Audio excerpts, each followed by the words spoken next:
ఈ సైక్లోన్ వల్ల సుమారుగా 40 లక్షల మందికి ఇంపాక్ట్ ఉంటుంది. హై రిస్క్ ఏరియా వచ్చేగల కాకినాడ, కోనసీమ, వెస్ట్ గోదావరి, కృష్ణా, బాపట్ల, ప్రకాశం, నెల్లూరు ఈ జిల్లాలన్నీ రెడ్ అలర్ట్ లో ఉన్నాయి. ఇక్కడ ఎక్కువ ఇంపాక్ట్ అనేది ఉంటుంది. ప్రభుత్వం లక్ష్యం ఒకటే, లాస్ ఆఫ్ లైఫ్ అనేది ఉండకూడదు. దానికి తగిన చర్యలు తీసుకోమని గౌరవ ముఖ్యమంత్రి గారు చాలా స్పష్టంగా చెప్పారు.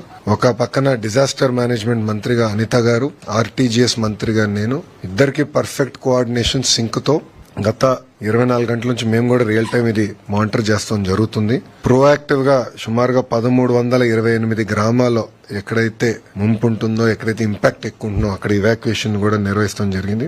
3465 మంది ప్రెగ్నెంట్ ఉమెన్ ని కూడా, అంటే రాబోయే 15 రోజుల్లో ఎవరైతే డెలివరీ చేస్తారో వాళ్ళని కూడా ప్రోయాక్టివ్ గా ఇవాక్యుయేట్ చేస్తాం జరిగింది. వాళ్ళకి కావాల్సిన పౌష్టికాహారం గానీ అన్ని కూడా ప్రభుత్వం అందజేస్తాం జరుగుతుంది. ఇంతేకాకుండా 1906 టెంపరరీ షెల్టర్స్ కూడా ఏర్పాటు చేశాం. అక్కడ కావాల్సిన రిలీఫ్ మెటీరియల్స్ అని కూడా ఇప్పటికీ పంపించాం.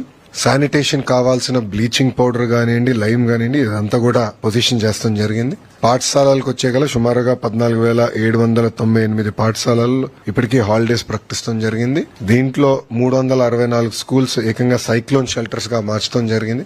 మత్స్యకారులు కూడా 29 వరకు వేటకు వెళ్లకూడని నిషేధం కూడా ప్రభుత్వం పెడతాం జరిగింది. యాక్టివిటీ సస్పెండ్ చేశాం. అన్ని చర్యలు తీసుకున్నాం.